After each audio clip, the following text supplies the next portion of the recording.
What if I told you that Samsung's next Ultra phone could either be its biggest leap forward or a massive disappointment? Bold claim? Maybe. But with competition heating up, the Galaxy S26 Ultra has a lot riding on it. The real question is, will Samsung finally take a bold step forward, or will it be another incremental upgrade disguised as innovation? Let's dive in. Samsung's Ultra lineup has always been about power, cutting-edge features, and pushing the boundaries of what a smartphone can do. But let's be honest, the S25 Ultra felt like Samsung was playing it safe rather than revolutionizing. Meanwhile, OnePlus, Google, and Xiaomi are stepping up their game, pushing Samsung to a critical decision: innovate or get left behind. One of the biggest concerns for the S26 Ultra? The processor. Samsung has consistently used Qualcomm's latest and greatest, and 2025 should be no exception. The Snapdragon 8 Elite 2 is expected to power the S26 Ultra, delivering better performance, improved efficiency, and AI-driven capabilities. But here's the twist. Exynos might be making a comeback, and that is controversial. Historically, Exynos chips have struggled against Snapdragon, especially in power efficiency and performance stability. If Samsung dares to bring back Exynos to the Ultra series, they have one shot to get it right. Otherwise, users in regions forced to buy Exynos models will feel like they're getting a second-rate flagship. Samsung can't afford to make that mistake again. Now let's talk about memory and storage. Right now, 12 gigabytes of RAM is the standard. But as AI-powered tasks, multitasking, and on-device processing evolve, Samsung needs to step up. OnePlus and Google already have 16 gigabyte RAM variants. If Samsung is going to push AI as a major selling point, it's time to back it up with hardware that lasts. A phone that costs over $1,300 should be future-proof, period. Battery life is another crucial factor. While the S25 Ultra delivered solid endurance, Samsung is reportedly experimenting with silicon-carbon battery technology. This could mean higher capacity, better efficiency, and longer-lasting performance. But let's be real. Charging speeds are where Samsung is lagging behind.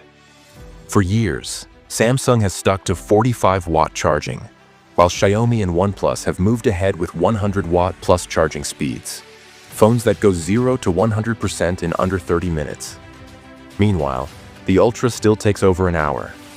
Samsung needs to move forward. The Galaxy Note 7 battery disaster was nearly a decade ago.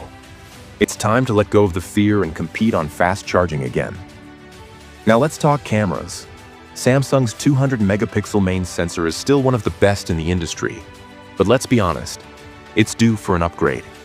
Computational photography and AI enhancements can only do so much without serious hardware improvements.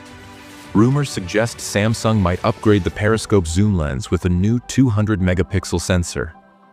That would be game-changing, delivering unmatched zoom clarity and detail. But there's an even bigger rumor: a 1-inch sensor for the primary camera. That would dramatically improve low-light performance, dynamic range, and give photos a DSLR-like feel. Yes, it might mean a bulkier camera bump, but if you're buying an Ultra phone, don't you want the best possible camera hardware? But here's where things get tricky. Samsung is slowly stripping away what makes the Ultra lineup unique. Remember the Bluetooth-enabled S Pen? Gone. Yes, most people don't use air gestures, but removing the feature felt like Samsung was chipping away at the Ultra's identity. If they keep going down this path, at what point does the Ultra become just another Galaxy S26 Plus?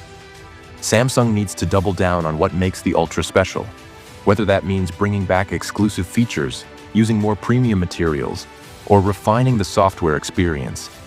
Because right now, the Ultra is starting to feel less Ultra. The Galaxy S26 Ultra will undoubtedly be a great phone. Samsung's flagship lineup always delivers, and next year's model will be no exception. But the real question is, will it be the phone we've been waiting for? Or will Samsung continue playing it safe, making minor improvements while relying on AI-driven gimmicks? Samsung is no longer the undisputed king of Android. Brands like OnePlus, Google, and even Apple are fighting for the top spot. If Samsung wants to stay ahead, they can't coast on brand loyalty alone. So, will the Galaxy S26 Ultra be the bold innovation we've been waiting for? Or will it be just another incremental refresh with a new coat of paint? Let us know what you think in the comments below. And if you're curious about Samsung's next big foldable innovation, don't miss our deep dive into the Samsung Z Fold 7 breaking every limit. With that said, thanks for watching Techie Sumit, and until next time.